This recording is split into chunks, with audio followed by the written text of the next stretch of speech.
Hi, welcome back to hostboxcse channel and back to the tutorial for computer architecture and organization.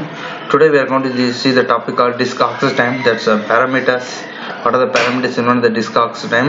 Another question asked in the GATE or UGC. Definitely these points will helpful to you. So before seeing the what is mean by disk access time and so on, in the slide we go for another mode where we'll get the diagrams.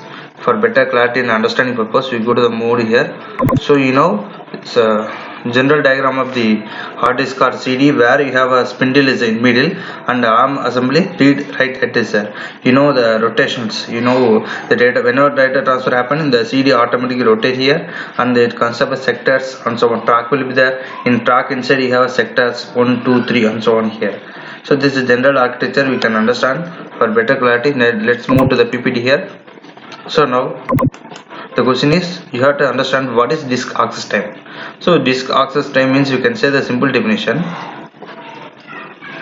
the time taken by the disk to complete an IO request is called as disk service time or disk access time. So what are the parameters here? There are parameters like seek time, rotational latency and transfer time is there. These are very important factors or performance parameters involved in the disk while calculating the disk access time. So now we'll see one by one. What is seek time? That means what? Time taken by read write head to track decided track here. And the rotation time, the time taken for full rotation, that is time taken for full rotation, that is 360 degree. And rotational latency, very important here, that is time taken to reach to desired sector, that is half rotation time only here. At last, transfer time, that is data to be transferred by transfer rate. Here the important is how to calculate transfer rate. Here there will be a formula given here. So this general CD disk here, what is track 1, track 2 and everything is there. Redirect is there. So it start from the, suppose you have 500 tracks, means what is start from first track to the 500 tracks. It will happen like this. So here for transfer rate some formula is there, that is called, here we see in the next slide, that is number of heads multiplies capacity of one track multiplies number of rotations in the 1 second. So number of heads based on the, these are the everything given the given problem. Based on that you can calculate heads, number of heads rotating the disk and so on. Then capacity of one track, what is the capacity of track 1 track, what is the capacity exactly, and number of rotation in 1 second. This calculated based on the RPM, that is rotation per minute. And moreover we'll go for one more picture where you get some clarity here. So this diagram, here let's assume that we are taking the disk here where we have sectors.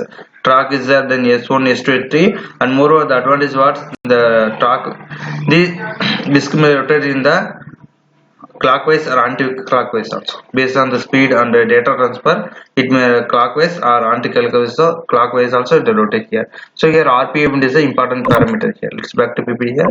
And here, so now thing is, then the given problem you can get it, how many sectors you have to calculate, whether 2 or more than.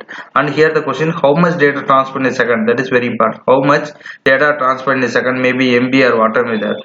Then once you rotate the disk, what happen, all the sectors read in the track also here. And let's example, if you have 3000 RPM in 60 seconds, so that is 3000 rotation 60 seconds means what, one rotation how long take. So one rotation is equal to what, then automatically you can consider here 60 by 3000 seconds like that.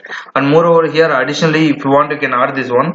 When you consider this total disk time, that is CD, that is control over all architecture. That means suppose the CPU performance is low, there will be buffer will be there. In the buffer all the requests come by one by one. Based on the buffer you can send one by one request.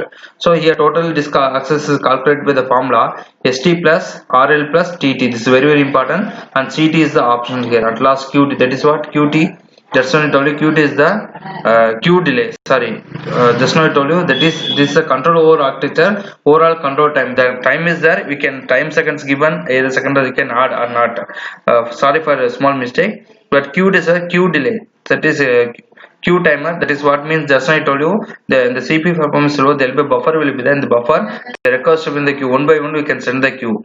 The buffers and the requests sent by one by one, then data transfer happen automatically. So that is a QT here. So ST plus RL plus TT is very important to find the average or total disk access time here.